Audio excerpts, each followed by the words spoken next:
Time से। और बस ये अभी अंदर ले जाने के लिए तैयारी कर रहे हैं। Yay! What? I love this. What do you call it? Baati. Bati.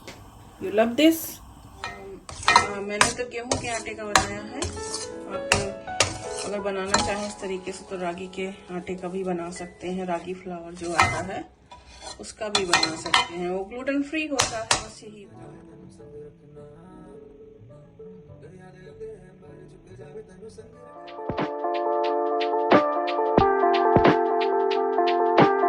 Hi everyone, नमस्कार, सलाम, राम राम आप सभी को। Welcome back to the channel. आशा करती हूँ आप लोग बिल्कुल ठीक होंगे, जहाँ भी होंगे सुरक्षित होंगे। बहुत ढेर सारा प्यार आप सभी को। हम लोग भी ठीक हैं। और आज के ब्लॉग में संडे और थोड़ा सा मकर संक्रांति वाले दिन का ब्लॉग है, वो शेयर करने वाली हूँ। तो आज बाटी चोखा बनाने का प्लान था, तो यहाँ मैंने आलू बॉयल होने के लिए रख दिया है और इंस्टेंट पॉट में ही रखा है। इसको मैंने स्टीम पे रखा है। उस दिन मैंने प्रेशर कुक में लगाया था, लेकिन आज मैंने फिर दूसरे तरीके से ट्राई किया, स्टीम में करके और थोड़ा सा वाटर डाल के। और इसको मैंने अपना ये जो मेरा स्टीम करने वाला है जाली वाला, उसको उसमें रख दिया है। जो स्टीम पॉट होता है वो रख दिया था और बहुत अच्छे से परफेक्ट आलू ये उतरा है। स्टीम में मैंने इसे सिर्फ 2 मिनट के लिए लगाया था। और यहाँ मैंने 2 बैगन ले लिए हैं, तो 4 आलू था, 2 बैगन हैं। और सब बैगन को इस तरीके से मैंने अच्छे से धुल लिया था। और ये थोड़ा यहाँ का जो लहसुन होता है वो बहुत बड़ा बड़ा होता है, इसको मैंने 1 का 2 कर दिया है कि ताकि अच्छे से उसके अंदर मैं डाल सकूँ। यहाँ बैंगन में मैं चीरा लगा रही हूँ। मैं हमेशा बैंगन को जब भी मुझे इस तरीके से भुनना होता है तो पहले लहसुन और जो हरी मिर्च होती है वो मैं इसमें डाल के चीरा लगा के डाल देती हूँ। फिर ऑयल ऊपर से लगाती हूँ, ताकि चिकनाहट की वजह से ऐसा ना हो कि हाथ कट जाए। और क्योंकि बाद में चिकना हो जाता है ना, तो फिर आप चीरा नहीं लगा सकते, फिर वो फिसलता है हाथों से। तो इस वजह से मैं हमेशा पहले इसके अंदर इसको फिलिंग करके और फिर जो है ऑयल लगाती हूँ, कि ताकि हाथ से फिसले ना और अच्छे से इसके अंदर फिल हो जाए, कोई दुर्घटना ना हो। तो हमेशा ऐसे ही करना चाहिए। मैं ऐसे ही करती हूँ और यही हमको बेस्ट में लगता है। तो अपना हाथ भी बचाना है और स्वाद भी लेना है तो दोनों काम होता है। तो अब मैंने यहाँ पे थोड़ा सा सरसों का तेल लगा दिया है हाथों में ज़रा सा लेकर, और इस पर स्किन पे लगा दिया। इससे क्या होता है कि स्किन इसकी जब हम पिल करते हैं बाद में, तो ये स्किन अच्छे से उतर आती है और उसी चिकनाहट की वजह से स्किन अच्छे से छोड़ देती है। मैं बाटी की फ़ैन इसलिए हुई क्योंकि ये मेरी दादी की रेसिपी बिल्कुल नहीं है और ये मेरे पापा करते थे। ये पापा से मुझे मिला है कि बाटी मुझे पसंद है और मैं किसी भी वे से इसका बनाने का रास्ता निकाल ही लेती हूँ। यहाँ यूके में भी अब तो बहुत आसान हो गया है इसको बनाना। पहले तो मैं बाहर बारबेक्यू करके, और उस समय मुझे मालूम भी नहीं था कि बारबेक्यू कैसे करते हैं। तो जितनी घर की लकड़ियाँ बीन के इधर उधर से ले आके, और एक बारबेक्यू का हस्बैंड ने पहले से रख रखा था घर में। तो पहले मुझे नहीं मालूम था कि लकड़ी वगैरह मिलती है। तो यहाँ जंगल है मेरे बगल में, घर के बगल जो बुशेस हैं उसकी लकड़ियाँ होती थी, कुछ पेपर्स होते थे, वो सब मैं घर से ले आके जला के और बाहर हम बारबेक्यू करते थे हमेशा। या फिर हस्बैंड कोयला ले आते थे, वो जला देते। जब थोड़ा थोड़ा जानकारी हुई कि नहीं ऐसी चीज़ें यहाँ मिलती हैं, तो क्योंकि हमारे यहाँ फायर प्लेस वगैरह है नहीं, फायर प्लेस जलता नहीं था, तो उसकी वजह से हमें पता नहीं था कि मिलता भी है इस तरह की चीज़ें। तो हस्बैंड फिर कोयला ले आते थे, तो उस पे बनाती थी मैं बारबेक्यू डाल के, बारबेक्यू के पॉट में डाल के। तो यस, इसी तरीके से बना लेती। बाद में मैं इंडिया से तंदूर लेकर आई, तो फिर गैस पे ही बना लेती हूँ। अब किसी भी मौसम में बाटी चोखा खा लो। तो ये देखिए, मैं इसी तरीके से गैस पे बैंगन भून लेती हूँ और बैंगन अच्छे से हो गया है। वैसे तो बैंगन में यहाँ कीड़ा नहीं होता है, लेकिन इसको हमेशा मैं बाद में चेक कर लेती हूँ खोलने के बाद, जब ये पक जाता है तब, कि अंदर कुछ है तो नहीं। आज तक मुझे कभी कीड़ा नहीं मिला। उसी पर मैंने टमाटर भी भून लिया था और इसको अच्छे से छील लिया है, खोल के अच्छे से देख भी लिया था, इसमें कहीं कोई कीड़ा नहीं है। और बैंगन का मतलब ही यही है, मेरे पापा कहते थे कि अगर बैंगन अच्छे से पक जाए भूनते समय, तो समझ लो कि अंदर कीड़ा नहीं है। जिस बैंगन में कीड़ा होता है वो बैंगन पकता नहीं है। तो मैं तब से उसी बात का अंदाज़ा लगाती हूँ कि हाँ बैंगन हो गया, कीड़ा नहीं था। तो यहाँ लहसुन ले लिया है। जो ये कटे हुए कच्चा का जो स्वाद होता है उसका कुछ डिफरेंट ही स्वाद होता है। तो हमेशा मैं कोशिश करती हूँ कि बिल्कुल देसी स्टाइल में बनाऊँ। तो सब कटा हुआ है, अदरक है, काली सॉरी ग्रीन चिली है, और प्याज है, और धनिया है, वो सब ले लिया। और साथ में थोड़ा सा मैंने लहसुन भी डाला है। तो वो निकल गया, इसीलिए मैं अब बता रही हूँ, तो जल्दी जल्दी बता देती हूँ आपको। तो कच्चा वाला जो हमारा ग्रेवी था वो ये था जो हमें डालना था। यहाँ मैंने दाल उबाल लिया था। तो यहाँ मैं दाल फ्राई कर ले रही हूँ, चने की दाल है। बच्चों के लिए ऑप्शन रखा है क्योंकि बच्चे नहीं खाते हैं, और कहने को भी हो जाता है दाल बाटी। तो दाल बाटी का तो बहुत दिनों के बाद मैंने ये सुनने में आया कि दाल बाटी भी होती है। नहीं तो बाटी चोखा ही हम लोगों के यहाँ ज़्यादातर बाटी चोखा ही वो मतलब बनता था। और ये पापा मेरे लिए चाहे कितना भी जैसे भी हो, कितना भी बिज़ी रहे, लेकिन जिस दिन मेरा खाने का मन होता था वो आग जला के, कंडा वाला जो आग होता है, और खूब बड़ी बड़ी बाटी बनाते थे सब। भर के भी बनाते हैं, और ऐसे आज मैं भर के नहीं बना रही हूँ क्योंकि मेरे पास सत्तू ख़त्म हो गया था।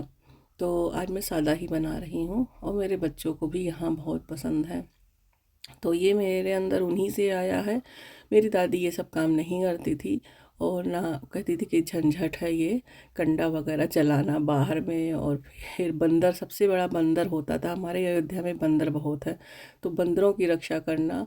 और जब मेरे पापा बनाते थे तो मैं, मेरा भाई, सब लाठी डंडा, और जो क्योंकि वो बनाते थे तो फिर अगल बगल के लोग भी खाने आते थे, तो वो सब बैठे रहते थे और देखते रहते थे बंदरों को।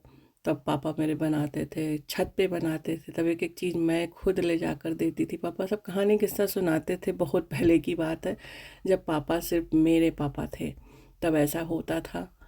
खैर यहाँ पर मैं आटा बना ली हूँ सारा। ये तंदूर है हमारा, चोखा बना के मैंने रख दिया है। इसमें जो जो मैंने डाला दिखाया ही, थोड़ा सा मैंने उसमें सरसों का तेल भी कच्चा डाला था। तंदूर यहाँ मैंने धुल दिया है अच्छे से शेड से लाके। और मौसम ऐसा है तो इस मौसम में तो बाटी खाने का कुछ अपना ही मज़ा होता है। तो बस आटा भी बना दिया था। आटा में थोड़ा सा मैंने अजवाइन मिलाया है, थोड़ा सा नमक मिलाया है, क्योंकि बच्चे अक्सर सूखा ही खाना पसंद करते हैं। उनको घी लगाकर मैं दे देती हूँ और वो ऐसे बाइट करके खा लेते हैं काट के। तो इसलिए मैं हमेशा इसमें थोड़ा सा घी और थोड़ा अजवाइन और नमक डाल देती हूँ, उससे टेस्ट भी अच्छा हो जाता है खस्ता सा।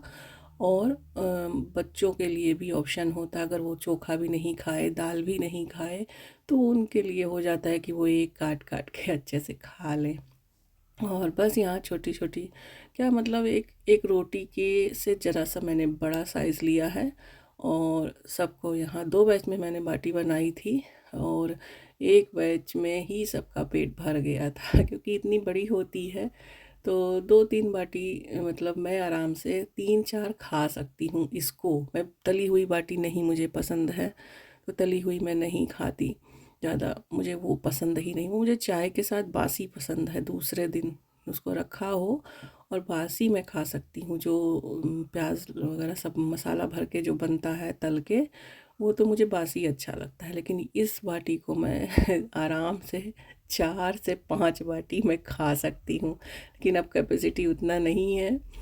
और इस दिन मैं घी वगैरह कभी उतना नहीं देखती हूँ, मैं तो अच्छे से आराम से लगा के खाती हूँ इसको। मैंने 3 खाई थी क्योंकि मैंने राइस भी बनाया था, तो हस्बैंड ने भी 3 ही खाया था और राइस भी उन्होंने खाया था।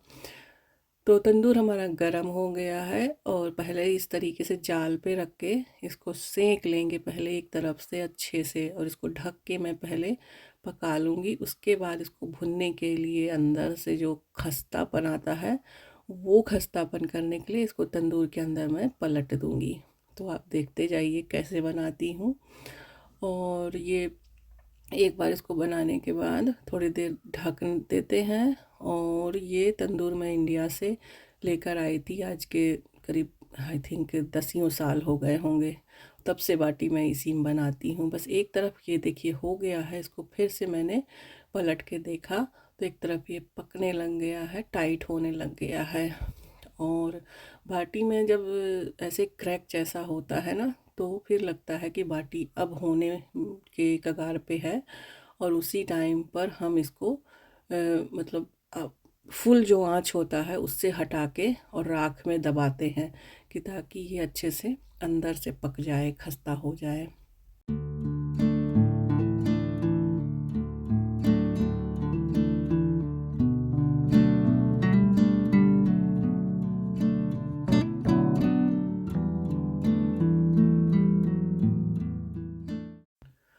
और ये मैं दिखा रही थी, देखिए जो क्रैक होने वाली बात मैं बोली थी वो ऐसे ही है।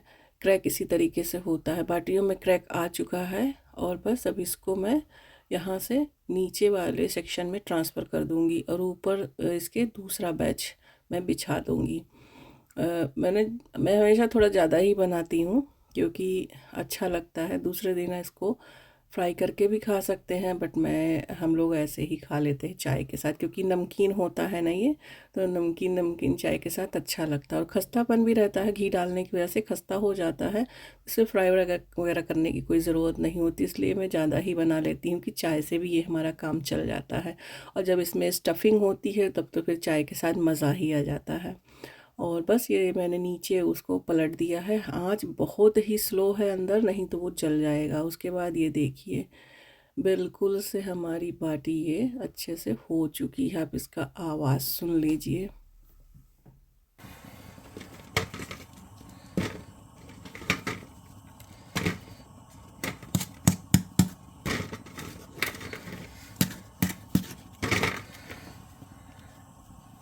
और इस टाइम पे ये गरम बहुत है, लेकिन मैं आपको दिखाने के लिए हाथ से ऐसे टच कर रही हूँ, लेकिन सच्ची में गरम बहुत है।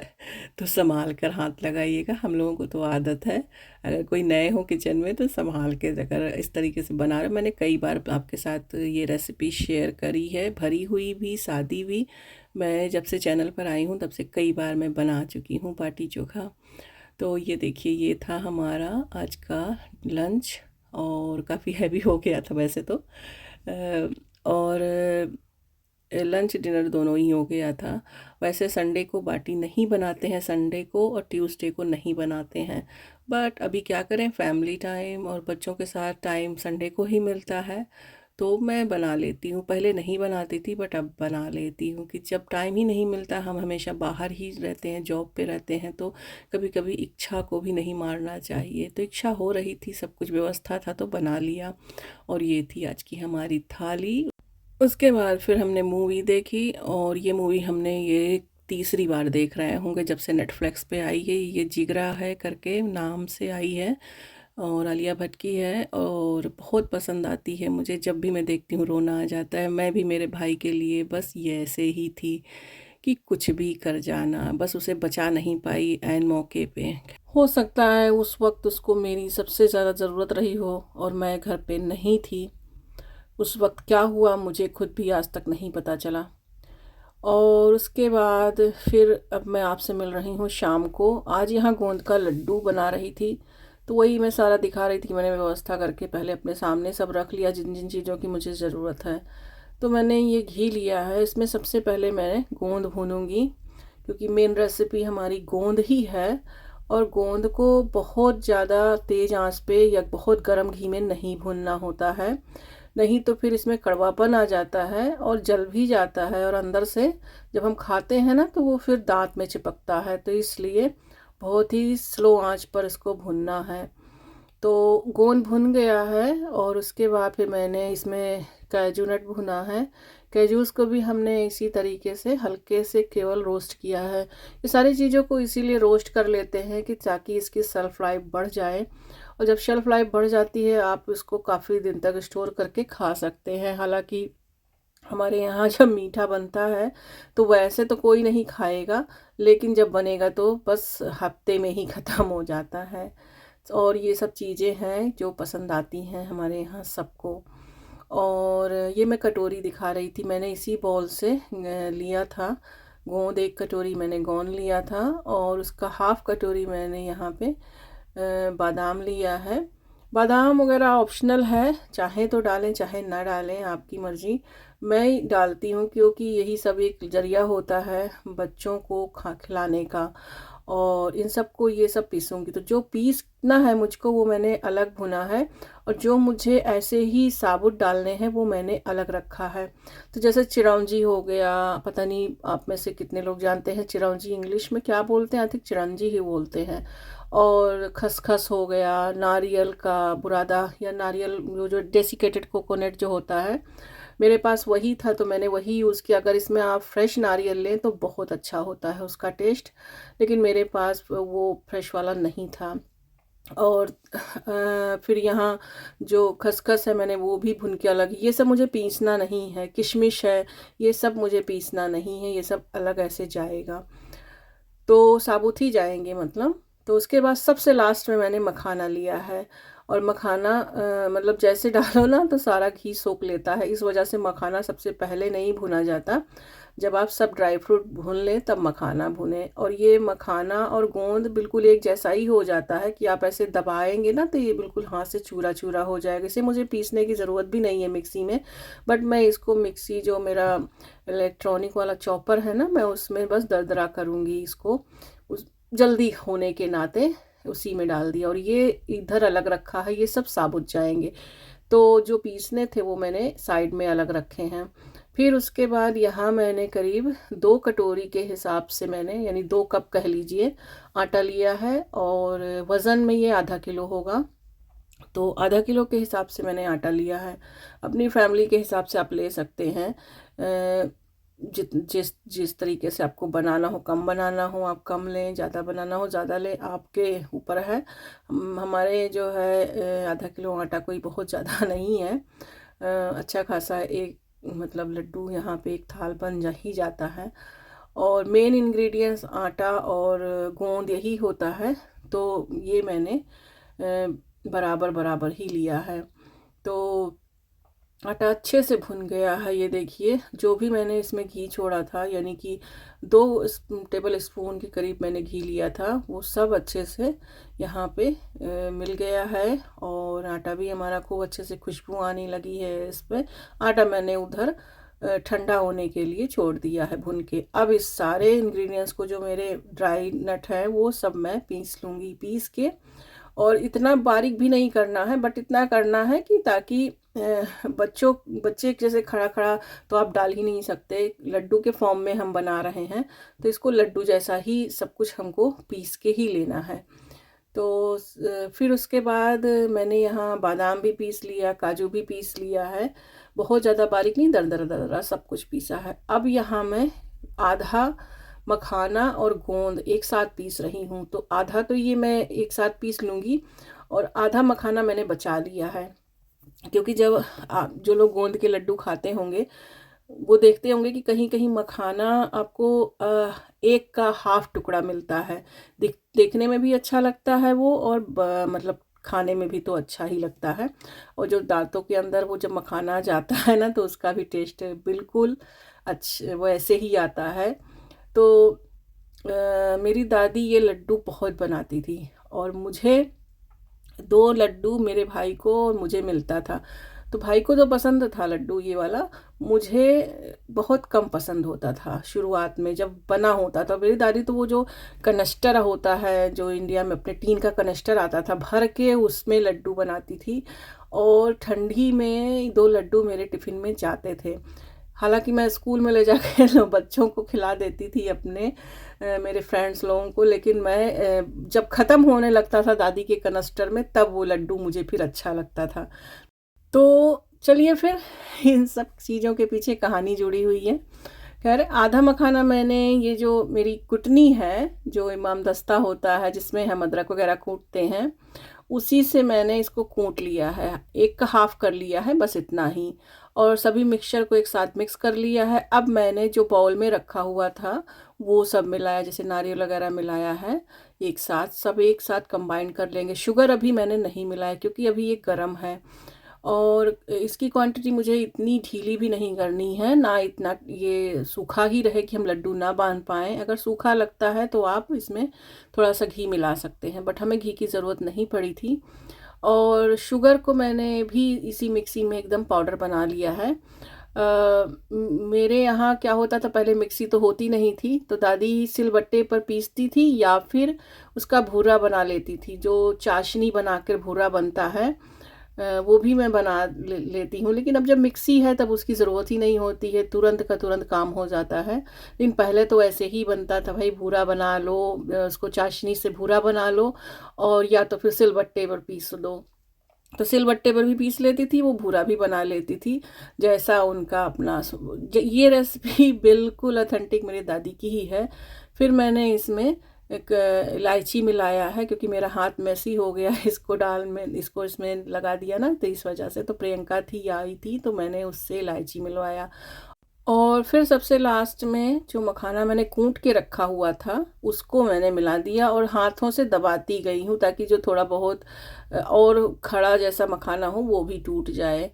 तो सब मिक्सचर यहाँ मिक्स हो गया, और ये इतना लड्डू का व्यवस्था करते करते ही और शाम होने लग गई। लेकिन जब एक बार शुरुआत किया तो बनाना ही है, और बस इसको जो है, इतना गर्म है कि हमारे शुगर और सब चीज़ मिलने के बाद और फिर थोड़ा सा आपके हाथों से जो हीटिंग होता है उससे भी जनरेट होके जो चीनी होता है वो चाशनी का फॉर्म में आने लग जाता है, मॉइस्ट हो जाता है।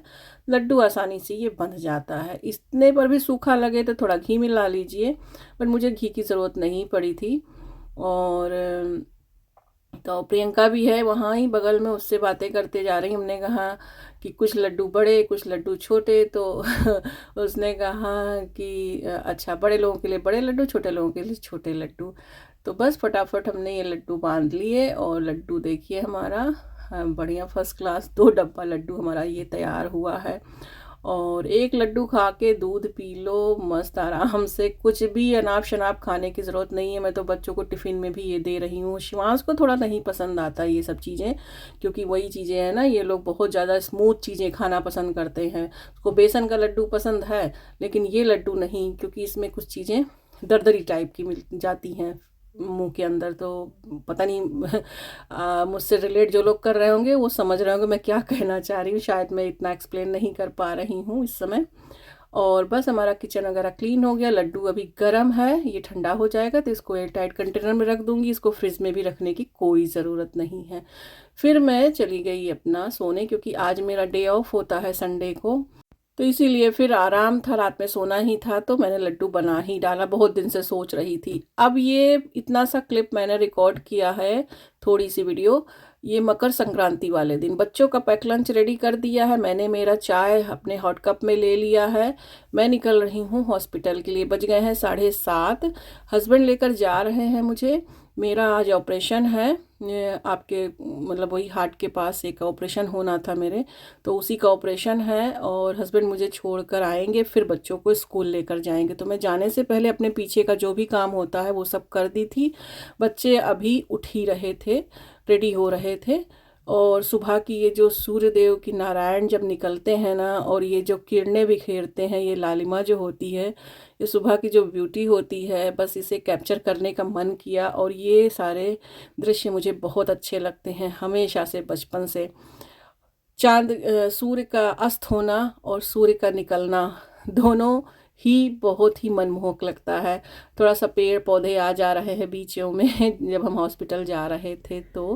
हेलो, तो पहुंच गए थे टाइम से, और बस ये अभी अंदर ले जाने के लिए तैयारी कर रहे हैं। यहाँ पे सॉक्स वगैरह सब पहना दिए हैं, ये देखिए। तो अभी मैं अपने वार्ड में हूँ, और बस रेडी करके ये ले जाएंगे। तो बस अपना ही चाय लेकर आई थी, वही चाय पी रही हूँ। तो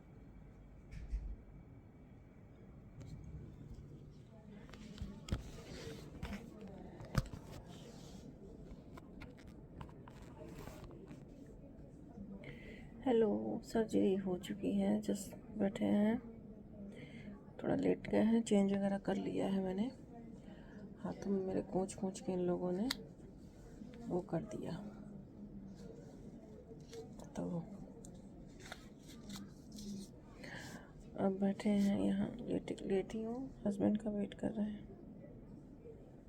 तो फिर मैं आ गई घर पे, आई थिंक शाम तक आ गई थी। तो फिर हस्बैंड ने को बोल दिया था मैंने कि मकर संक्रांति है, पैसा छू के बच्चों से छुआ के भी भगवान के पास रख देना। तो वो तो उन्होंने करा था। फिर उनको रेसिपी बताया मैंने खिचड़ी की, उन्होंने खिचड़ी बनाई थी। तो लेकिन खिचड़ी तो हम हर दिन खाते हैं लेकिन जो ये वाली खिचड़ी होती है ना, चाहे सिंपल सी ही बन जाए, लेकिन आज मकर संक्रांति वाले खिचड़ी का टेस्ट ही कुछ और होता है। तो बहुत अच्छी खिचड़ी बनी थी ये। और कहते हैं ना कि खिचड़ी के 5 यार, दही, पापड़, मूली, अचार। तो घी और पापड़ तो है, साथ में मैंने चटनी रख दिया है हरी धनिया वाली।